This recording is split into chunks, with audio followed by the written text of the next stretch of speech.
నమస్తే. ప్రేమ అనేది చాలా గొప్పది. ఆ ప్రేమ గొప్పది కాబట్టే ఫిబ్రవరి 14థ్ వచ్చిందంటే ప్రేమికుల దినోత్సవంగా యావత్ ప్రపంచం మొత్తము కూడా సంబరాలు జరుపుకుంటారు. నేనంటాను నేటి సమాజంలో 2 రకాలైనటువంటి ప్రేమలున్నాయి. మొదటిది ప్రేమించి పెళ్లి చేసుకోవడము. రెండోది పెళ్లి చేసుకున్న తర్వాత ప్రేమించుకోవడం. ప్రేమించి పెళ్లి చేసుకోవడం అనేది చీకట్లో బాణము వంటిది. అంటే సక్సెస్ అవ్వచ్చు, అవ్వకపోవచ్చు.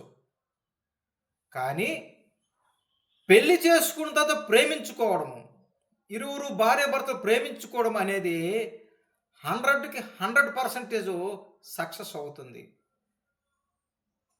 నేను నా యొక్క ఆత్మీయ తండ్రి అయినటువంటి దొనక మోహన్ రావు గారు, లీలావతి గారు ఇద్దరిని బట్టి నేను చాలా సంతోషిస్తూ ఉన్నాను. ఏంటంటే 75 ఇయర్స్ వచ్చినప్పటికి కూడా, ఇప్పటికి కూడా వృద్ధాప్యంలో కూడా వాళ్ళిద్దరూ కూడా ఇరువురు కూడా చాలా చక్కగా ప్రేమ కలిగి జీవిస్తూ ఉన్నారు. ఒక మాదిరిగా జీవిస్తూ ఉన్నారు. ప్రేమికులంటే ఇలా ఉండాలి అని మాలాంటి వారికి ఒక మాదిరిగా కనపరుస్తూ ఉన్నారు.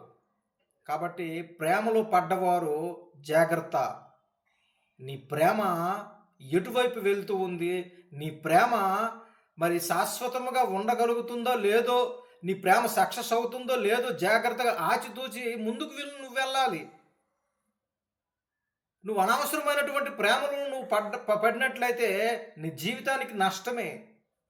ఒకవేళ నువ్వు వివాహం చేసుకున్న తర్వాత నువ్వు ప్రేమించగలిగితే నీ భర్తను ప్రేమించు.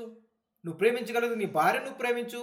సంతోషంగా ఉండండి అని ఈ ప్రేమపూర్వకం మీకు తెలియచేసుకుంటూ ఉన్నాను. దేవుడు మిమ్మల్ని